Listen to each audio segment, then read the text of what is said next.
Hi குட்டீஸ், welcome to காவ்யாஸ் Dale. துளசி மாடம் கதை கேட்கலாமா? புதன்கிழமைக்கும் வெள்ளிக்கிழமைக்கும் நடுவில் சங்கரமங்கலம் விஸ்வேஸ்வர சர்மாவின் அந்த குடும்பத்தில் அப்படி என்னத்தான் நடந்துவிட்டது? ரவி பாரிஸிலிருந்து எழுதி வியாழக்கிழமை காலையில் இங்கே கிடைத்திருக்கிற அந்த விமான தபால் கடிதம்தான் இந்த மாறுதல்களை உண்டாக்கியிருக்க வேண்டும். கடிதத்தை பார்த்த பின் என்ன செய்வது என்ற மலைப்பு, இனி எப்படி நடக்கும் என்ற ஆவல், எப்படி அதற்கு ஒத்துக்கொள்வது என்ற தயக்கம், யார் யார் என்ன நினைப்பார்கள் என்ற பயம் எல்லாம் விஸ்வேஸ்வர சர்மாவின் மனதை பற்றி கொண்டு உலுக்கின. ரவியை பிரான்ஸுக்கு போக அனுமதித்திருக்கவே வேண்டாமோ என்று தோன்றியது. இப்போது வேணு மாமாவின் யோசனைப்படி ஆங்கில பத்திரிகைகளில் கொடுப்பதற்காக எழுதி வைத்திருந்த மணமகள் தேவை விளம்பரத்தை கொடுக்கும் எண்ணம் இப்போது அவருக்கு இல்லை. அப்படி ஒரு விளம்பரம் கொடுப்பதற்கு இனிமேல் அவசியம் இருப்பதாகவும் அவருக்கு தோன்றவில்லை. அவர் முடிவு செய்வதற்கென்று இதற்கு பின் அவருடைய திருக்குமரனால் எதுவும் மீதம் விடப்பட்டிருக்கவில்லை. எல்லாம் முடிந்துவிட்டது. எல்லாம் கைமீறி போயிருந்தது. வெள்ளிக்கிழமை காலை உள்ளூர் நியூஸ் ஏஜென்ட் பத்திரிகைக்கு வாங்கி அனுப்புவதற்காக அந்த மணமகள் தேவை விளம்பரத்தை அவரிடம் வந்து கேட்டபோது, இப்போ வேண்டாம், மறுபடியும் நானே சொல்லி அனுப்புகிறேனே என்று அவனுக்கு பூசி மெழுகினார் போல பதில் சொல்லி மறுத்துவிட்டார்.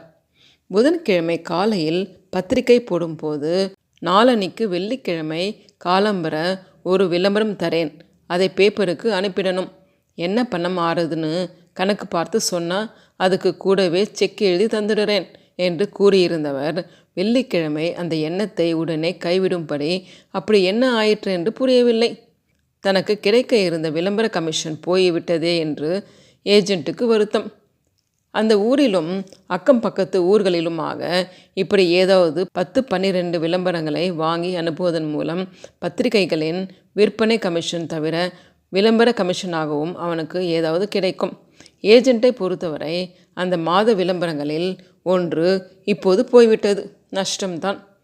ஐரோப்பிய நகரம் ஒன்றில் சில ஆண்டுகள் வசித்துவிட்டு தாயகம் திரும்பும் மேற்படிப்பும் உயர்கல்வி தகுதியும் உள்ள 32 வயது மணமகனுக்கு மணமகள் தேவை. கௌசிக கோத்திரம் அல்லது கோத்திரத்தை சேர்ந்தவர் எழுதவும், மணமகள் அழகாகவும் லட்சணமாகவும் குடும்ப பாங்காகவும் அடக்கமாகவும் இருக்க வேண்டும்.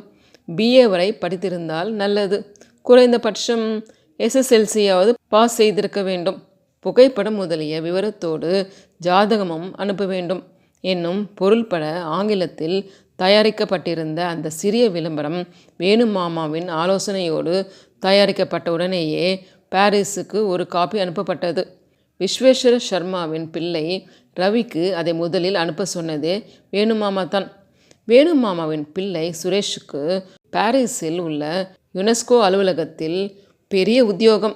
சுரேஷ் முதலில் ஜனநாயக தலைமை அலுவலகத்தில் நியூயார்க்கில் இருந்தான். அப்புறம் பாரிஸ்க்கு மாற்றப்பட்டு இப்போது சில ஆண்டுகளாக பாரிஸில் இருக்கிறான்.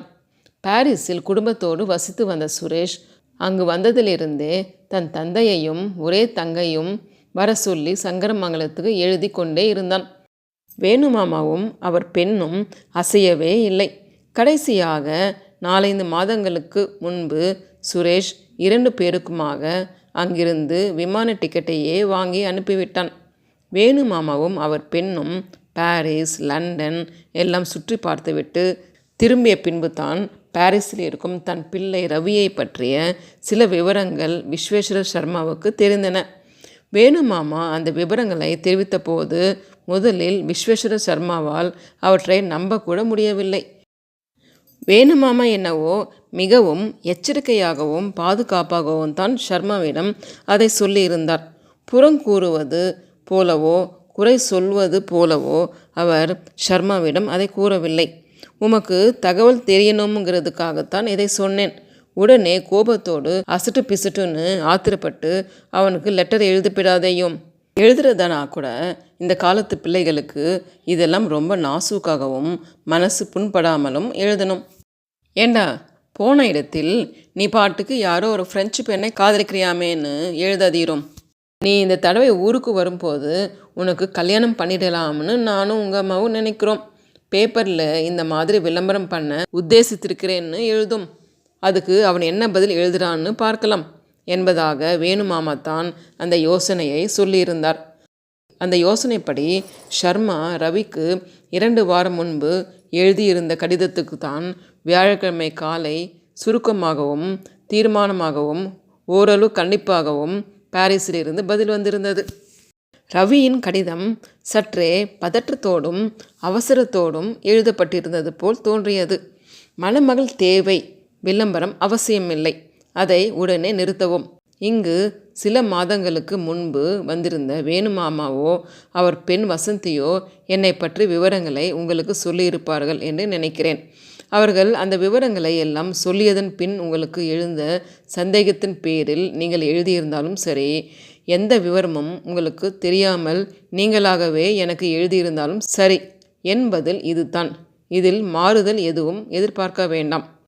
என் மனதை மிகவும் கவர்ந்து விட்ட பிரெஞ்சு யுவதி கேமலி என்ற அவள் பெயரை என் உச்சரிப்பு வசதிக்காக கமலி என்று இந்திய தன்மையூட்டி அழைக்கிறேன். நான் காதலிக்கிறேன், அவளும் என்னை காதலிக்கிறாள். நான் இன்றி அவள் வாழ முடியாது, அவளின்றி நான் வாழ முடியாது, இது நிச்சயம். அவளுடைய பெயரில் நான் செய்துள்ள மாற்றம் உங்களுக்கு பிடிக்கும் என்று நினைக்கிறேன். அவளும் இந்தியாவை சுற்றி பார்க்கவும் என் பெற்றோர்களாகிய உங்களையெல்லாம் காணவும் மிகவும் ஆவலாக இருக்கிறாள். இம்முறை நான் வரும்போது கமலியையும் அங்கு அழைத்து வருவதாக முடிவு செய்திருக்கிறேன். மகாலட்சுமி போன்ற அழகும் புன்னகை மாறாத துருதுருவென்ற முகக்கலையும் மாற்று குறையாத சொக்க தங்கம் போன்ற நிறமும் உள்ள மருமகளை அவளிடம் அழைத்து வருவதாக தயவு செய்து அம்மாவிடம் சொல்லுங்கள். கமலிக்கும் இந்திய தாய்மார்கள், இளம் பெண்கள் இவர்களோடெல்லாம் பழகி பல விஷயங்களை அறிய வேண்டும் என்பதில் கொள்ளை ஆசை. அம்மாவோ நீங்களோ கமலியிடம் எந்த விதமான கோபதாபங்களையோ மனஸ்தாபங்களையோ காண்பிக்கக்கூடாது. இது என்னுடைய வேண்டுகோள். சின்ன வயதில் நீங்கள் எனக்கு கற்பித்த சமஸ்கிருத காவியங்களில் காந்தர்வ விவாகம் என்பதற்கு விளக்கம் சொல்லும்போது கொடுப்பவர்களும் ஏற்பவர்களும் இன்றி சகல லட்சணமும் பொருந்திய ஓர் இளைஞனும் இளம் பெண்ணும் தமக்குள் தாமே சந்தித்து மனமும் உடம்பும் இணைவது என்று விளக்கம் சொல்லியிருக்கிறீர்கள். விவாகங்களில் உயர்ந்த தரத்து விவாகம் அதுதான் என்பதையும் விளக்கியிருக்கிறீர்கள். அதை இப்போது உங்களுக்கு ஞாபகப்படுத்த மட்டும் விரும்புகிறேன். உங்கள் மன உணர்ச்சிகள் எப்படி இருக்கும், அம்மா என்ன நினைப்பாள் என்றெல்லாம் என்னால் இங்கிருந்தே அனுமானம் செய்து கொள்ள முடிகிறது. குமார் நன்றாக படிக்கிறானா? பாருவுக்கு என் பிரியத்தை சொல்லவும். இருவரிடமும் அவர்களுடைய பிரெஞ்சு மன்னி அவர்களை சந்திக்க மிகவும் ஆவலாக இருக்கிறாள் என்று சொல்லவும். வேணு மாமாவையும் அவர் பெண் வசந்தியையும் கேட்டதாக சொல்லுங்கள். வசந்தி இங்கு வந்திருந்த போது கமலியோடு நன்றாக பழகினாள். கமலிக்கு அவளையும் அவளுக்கு கமலியையும் ரொம்ப பிடித்து போயிற்று. மாமாவிடமும் வசந்தியிடமும் நாங்கள் வருகிற தகவலை சொல்லவும். உங்கள் பிரியமுள்ள ரவி.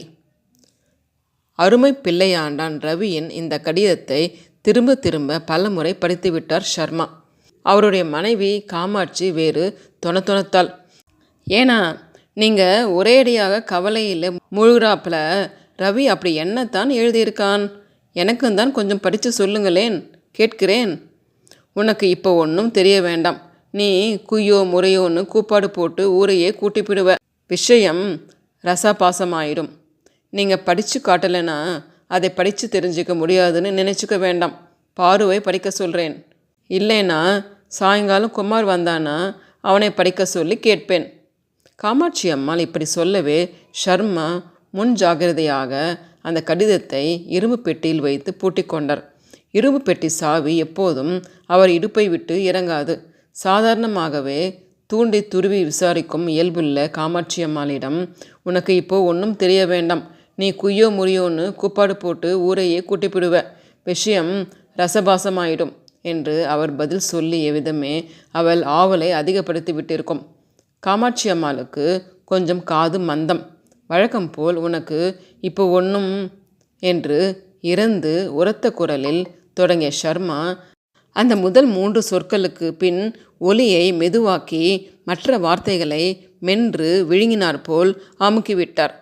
ஆகவே உரையாடலின் பின்பகுதியில் அவர் என்ன சொன்னார் என்று நல்ல வேளையாக காமாட்சி அம்மாளுக்கு புரியவில்லை.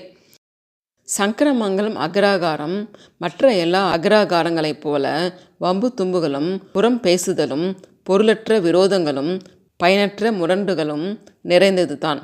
எல்லா விதமான மனிதர்களும் அங்கு இருந்தார்கள். புதுமையை அங்கரிக்காத வரட்டு பிடிவாதம், சாதி சம்பிரதாய ஆச்சார அனுஷ்டானங்களுக்கு முக்கியத்துவம் அளிக்கும் பழைய வைதிகர்களின் பிடிப்பு, படித்த இளைஞர்கள் உத்தியோகங்களுக்காக கிராமத்தை விட்டு வெளியேறுதல், கட்சி கட்டுதல், ஒற்றுமையின்மை, வயல் வரப்பு சண்டை, வைக்கோல் போருக்கு தீ வைத்தல் சகஜமாக அந்த கிராமத்திலும் இருந்தன. இன்றைய இந்திய கிராமம் என்பது முழுவதும் பழமையான நன்மைகள் நிறைந்ததும் இல்லை, முழுவதும் புதுமையான வளர்ச்சிகள் நிறைந்ததும் இல்லை. பழமையை விட முடியாமல், புதுமையை புறக்கணிக்கவும் முடியாமல், சடங்கு சம்பிரதாயங்களை தவிர்க்கவும் முடியாமல், விஞ்ஞான விவேக வளர்ச்சிகளை விட்டுவிடவும் ஏற்கவும் இயலாமல் தவிக்கும் ஓர் இரண்டு கட்டான நிலையில் அது இருந்தது. தர்மம் அதர்மம், நியாயம் அநியாயம், பணத்தாசை, பொறாமை, திருட்டு, நட்பு, விரோதம், அசூயை, விபூதி, துளசி, சீட்டாட்டம், புகையிலை, பொடி, வேதம், அத்தியாயனம், வறுமை, செல்வம் என்று இவையெல்லாம் எப்படி ஒன்றோடொன்று ஒட்டாதவையோ அப்படியே இந்த கிராமங்களின் நிலையும் ஒன்றோடொன்று ஒட்டாமல் இருந்தது. அதிலும் ஜீவநதி ஒன்று பாய்கிற தீரவாசத்து பிரதேசமாக இருந்துவிட்டாலோ இந்த பிரச்சனைகள் இன்னும் அதிகம். சங்கராமங்கலம் தீரவாசத்தில் இருந்த வளமான கிராமம். அங்கே பாயும் அகசிய நதி வற்றி மணல் தெரிந்தது என்று பேச்சுக்கே இடமில்லை. பொன் விளையும் பூமி என்பார்களே, அப்படிப்பட்ட கிராமம். கிராமத்திலிருந்து வெளியேறி பெரிய உத்தியோக அந்தஸ்தில் இருக்கிறவர்களின் பட்டியலில் முதலிடம் யுனெஸ்கோவில் உள்ள வேணுமாமாவின் பிள்ளை சுரேஷுக்குத்தான். தொழில்துறையில், வியாபாரத்தில், சர்க்கார் உத்தியோகங்களில், கம்பெனி நிர்வாக பதவிகளில் அந்த கிராமத்திலிருந்து சென்றவர்கள் பலர் இருந்தாலும் சுரேஷுக்கு அடுத்த இடம் என்னவோ ஷர்மாவின் பிள்ளை ரவிக்குத்தான் தரப்பட்டிருந்தது. 4-5 ஆண்டுகளுக்கு முன் இப்போது பாரிஸில் ரவி பார்க்கும் இந்த உத்தியோகத்திற்காக அவன் விண்ணப்பித்த போது தனக்கு இது கிடைக்கும் என்று நம்பிக்கையே அவனுக்கு இல்லை. பிரான்சில் உள்ள பெரிய பல்கலைக்கழகத்துக்காக professor of Indian studies and oriental languages department பதவிக்கு மனுக்களை கோரி இந்தியன் கவுன்சிலில் பார் கல்ச்சுரல் ரிலேஷன்ஸ் விளம்பரம் செய்திருந்தது. PhD தவிர தமிழ், சமஸ்கிருதம், இந்தி, ஆங்கிலம் ஆகிய மொழிகளில் புலமையோடு பிரெஞ்சு மொழி பயிற்சியில் டிப்ளமோவும் தகுதிகளாக கோரி குறிப்பிட்டிருந்தன. ரவியிடம் இந்த எல்லா தகுதிகளும் இருந்தன. 1 வருஷத்துக்கு குறைவாக சென்னையில் ஒரு கல்லூரியில் வேலை பார்த்தபோது மாலை நேரங்களில் சும்மா இருக்க வேண்டாமே என்று அலையான்ஸ் பிரான்சேயில் சேர்ந்து வாங்கிய பிரெஞ்சு டிப்ளமாவும் பயன்பட்டது. இப்போது அந்த உத்தியோகத்திற்காக டெல்லியில் நடந்த இன்டர்வியூவுக்கு மொத்தம் 6 பேர் வந்திருந்தார்கள். அதில் 2 அதிகம் வயது மூத்தவர்கள் என்பதால் தகுதி இழந்தனர். வேறு 2 பிரெஞ்சு மொழி ஞானம் சரியாயில்லை. இன்னொருவருக்கு சமஸ்கிருதம் போதுமான அளவு தெரியவில்லை. இன்டர்வியூ நடத்தியவர்களுக்கு எல்லா வகையிலும் கம்பீரமான அழகிய தோற்றம் உட்பட திருப்தியளித்தது ரவிதான். அதனால் ரவிக்கு அந்த பதவி கிடைத்தது. முதலில் அவன் பெற்றோர் தயங்கினாலும் அந்த பதவிக்காக இந்தியாவில் கனவிலும் எதிர்பார்க்க முடியாத சம்பளத் தொகையை கேள்விப்பட்டதும் சம்மதித்தார்கள். இதுதான் வெளிநாட்டில் ரவிக்கு ஓர் உத்தியோகம் கிடைத்த வரலாறு. இன்று புதிதாக எழுந்துள்ள பிரச்சனையும் இந்த பழைய வரலாற்றையும் சேர்ந்து இப்போது மறுபடி நினைத்தார் ஷர்மா. ஒரு முடிவுக்கு வருவதற்கு முன் வேணுமாமாவையும் அவர் பெண் வசந்தியையும் கலந்தாலோசிக்கலாம் என்று ஷர்மாவுக்கு தோன்றியது. ரவியின் கடிதத்தை எடுத்துக்கொண்டு வடக்கு தெருவில் இருந்த வேணுமாமாவின் வீட்டுக்கு சென்றார் ஷர்மா. அவர் போன சமயம் வேணுமாமா வீட்டில் இல்லை. வேணுமாமாவின் மகள் வசந்தி கூடத்தில் நாற்காலியில் சாய்ந்தபடி ஈவ்ஸ் வீக்லி படித்து கொண்டிருந்தாள். ஷர்மாவை பார்த்ததும், வாங்கோ மாமா, அப்பா வெளியில் போயிருக்கார், திரும்புகிற சமயம்தான், உட்காருங்கோ என்று வரவேற்றாள் வசந்தி. அப்பா வரப்போது வரட்டுமே, அதுவரை உங்ககிட்ட பேசுகிறதுக்கே நிறைய விஷயம் இருக்கும்மா. சித்தை இருங்கோ மாமா, உள்ளே அம்மா கிட்ட உங்களுக்கு காப்பி கலக்க சொல்லிட்டு வந்துடுறேன் காப்பியா? எனக்கு எதுக்கும்மா, இப்போ தான் சாப்பிட்டு வந்தேன். அதனால் என்ன? நான் சாப்பிட போகிறேன், என் கூட சேர்ந்து இன்னொரு கப்பு சாப்பிடுங்கோன்னு நான் சொன்னால் சாப்பிட மாட்டேல என்ன? பேஷா, நீ வற்புறுத்தினா நான் எப்படி சாப்பிட மாட்டேங்கிறது? வசந்தி உள்ளே சமையலறைக்கு போய்விட்டு வந்தாள். வேணு மாமாவின் மனைவி, அதாவது வசந்தியின் அம்மா, ஷர்மாவுக்கு முன்னால் வந்து நின்று பேச மாட்டாள். சில பெண்டுகள் சில ஆண்களுக்கு முன்னால் நேருக்கு நேர் நின்று பேசுவதில்லை என்பது கிராமங்களில் நீடித்த மரியாதை பழக்கமாக இன்னும் இருந்து வருகிறது. படிப்பு, பழக்க வழக்கம் எல்லாவற்றிலும் வசந்திக்கும் அவள் அம்மாவுக்கும் நடுவிலேயே ஒரு தலைமுறையின் பெரிய வித்தியாசங்கள் இடைவெளி விட்டு தெரிந்தன. வேணுமாமாவின் சம்சாரம் ஷர்மாவுக்கு முன்னால் வருவதையோ எதிர் நின்று பேசுவதையோ கூட தவிர்த்தாள்.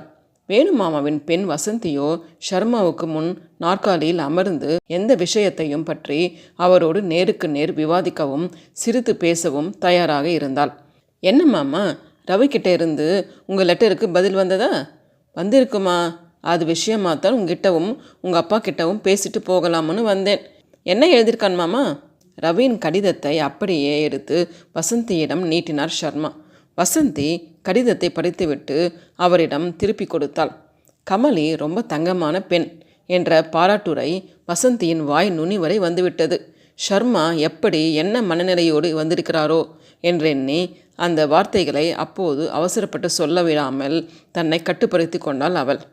உள்ளே இருந்து வசந்தியின் அம்மா அவளை அழைக்கும் குரல் கேட்டது. வசந்தி போய் 2 டம்ளர்களில் காப்பியை எடுத்து கொண்டு வந்தாள். காப்பி குடித்து முடிக்கிற வரை இருவரும் மேற்கொண்டு எதுவும் பேசிக்கொள்ளவில்லை. காப்பி குடித்து முடித்ததும் ஷர்மா தான் முதலில் ஆரம்பித்தார். இப்படி நடந்துடும்னு நான் சொப்பனத்திலேயே கூட நினச்சி பார்க்கலையம்மா. நீங்கள் வருத்தப்படுற அளவுக்கு தப்பாக ஒன்றும் நடந்து விடலையே மாமா. இன்னும் என்ன நடக்கணுங்கிற? சந்தோஷமாக பிள்ளையையும் மாட்டு பெண்ணையும் வர சொல்லி பதில் எழுதுங்க மாமா. என்னையும் அப்பாவையும் பொறுத்த மட்டில் நாங்கள் நேரில் அங்கே போயிருந்தப்பவே எல்லாம் உறுதியாக தெரிஞ்சு போச்சு. நாங்கள் வந்து சொன்னதிலே உங்களுக்கு சந்தேகம் இருக்கப்படாதுங்கிறதுக்காக தான் நாசுக்காகவும் நாகரிகமாகவும் மணமகள் தேவை விளம்பரத்தை அவன் கவனத்துக்கு அனுப்புகிற மாதிரி அனுப்ப சொன்னோம். இப்போது ரவியே அவன் கையெழுத்தாலே எல்லாத்தையும் தெளிவாக உங்களுக்கு எழுதியாச்சு. ஏம்மா, நீ ஒன்றும் தப்பாக நினச்சிக்க மாட்டேன்னா உங்ககிட்ட ஒரு யோசனை. என்ன மாமா? சில யூரோப்பியன் லேடிஸ் பணத்துக்கு ஆசைப்பட்டு இந்தியன்ஸை லவ் பண்ணுற மாதிரி பழகிறதுண்டாம். அப்புறம் ஹெவியாக அவளுக்கு பணம் கொடுத்துட்டா டைவர்ஸ் பண்ணிவிட்டு விட்டுட்டு போயிடுவாளாம். நீ தான் அந்த பெண்ணோட நன்னா பழகிருக்காமே. அவள் வேணா ரவியோடு இங்கே வரட்டும், அதை நான் வேணாம்னு சொல்லலை. வந்தப்புறம் நீ வேணா அந்த பெண்ணோட தனியாக கொஞ்சம் பேசிப்பாரேன். என்னத்தை பேச சொல்கிறேன் மாமா? பண விஷயம்தான், வேற எதை பேச சொல்ல போகிறேன்? உங்களுக்கு யாரோ தப்பாக சொல்லியிருக்கா மாமா. கமலி அந்த டைப் இல்லை. அவள் ரவி மேலே உயிரையே வச்சிருக்கா. பணம் ஒன்றும் அவளுக்கு பெரிய விஷயமே இல்லை. அவள் ஒரு பெரிய கோட்டீஸ்வரனோட பொண்ணு. பாரிஸ்லேயும் ஃப்ரெஞ்சு ரிவேராவிலும் ஒரு செயின் ஆஃப் ஹோட்டல்ஸுக்கு அவள் அப்பா சொந்தக்காரர். அது தவிர மில்லியன் கணக்கில் விலை மதிப்புள்ள முதல் தரமான ஒயின்யார்டு, அதாவது திராட்சை நில பண்ணைகளும் அவருக்கு உண்டு. உங்கள் சங்கரமங்கலத்தை போல 10 சங்கரமங்கலத்தையே அவர் விலைக்கு வாங்கலாம். ஷர்மா ஓரிரு வினாடிகள் அவளுக்கு என்ன பதில் சொல்வதென்று அறியாமல் மௌனமாய் இருந்தார். ஓகே குட்டீஸ், இந்த கதை பிடிச்சிருக்கும்னு நினைக்கிறேன். பிடிச்சிருந்தா லைக் பண்ணுங்கள், ஷேர் பண்ணுங்கள், சப்ஸ்கிரைப் பண்ணுங்கள்.